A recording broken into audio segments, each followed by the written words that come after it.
नमस्कार नमस्ते यो कसरी गर्ने सबभन्दा हो राम्रो अब नमस्ते सम्यक गरे तरिका हो नमस्ते गर्ने कुरा चाहिँ के छ भने हामीले नमस्ते गर्ने भनेको आफूभन्दा सामान्य मानिसलाई नमस्ते गर्ने हो।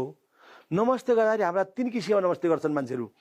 एउटा यहाँबाट नमस्ते गर्छन्, एउटा यहाँबाट नमस्ते गर्छन्। हेर्नुहोस्, यहाँबाट नमस्ते गरियो भने तपाईँको अनुहार छेकिएन। नमस्कार सबभन्दा शुद्ध नमस्कार चाहिँ यो दिल छ नि, हाम्रो माया र प्रेम भनेको करुणा हुने कुरा चाहिँ यहाँ छ। अनाहत चक्रबाट अनाहत चक्रमा हात राखेर गरियो भने तपाईँको नमस्तेमा ऊर्जा प्राप्त भयो, मुख पनि छेकिएन। अनि यसरी गर्नु भने त म मुख छेकियो, राम्रो भयो त्यो, राम्रो भएन। अनि कोही कोही मान्छेको नमस्ते यस्तो हुन्छ, हेर्नुहोस् यो नमस्ते चाहिँ मार हानेको हो। त्यसैले यस्तो नमस्ते कुनै पनि मान्छेले नगर्नुलाई भन्छु।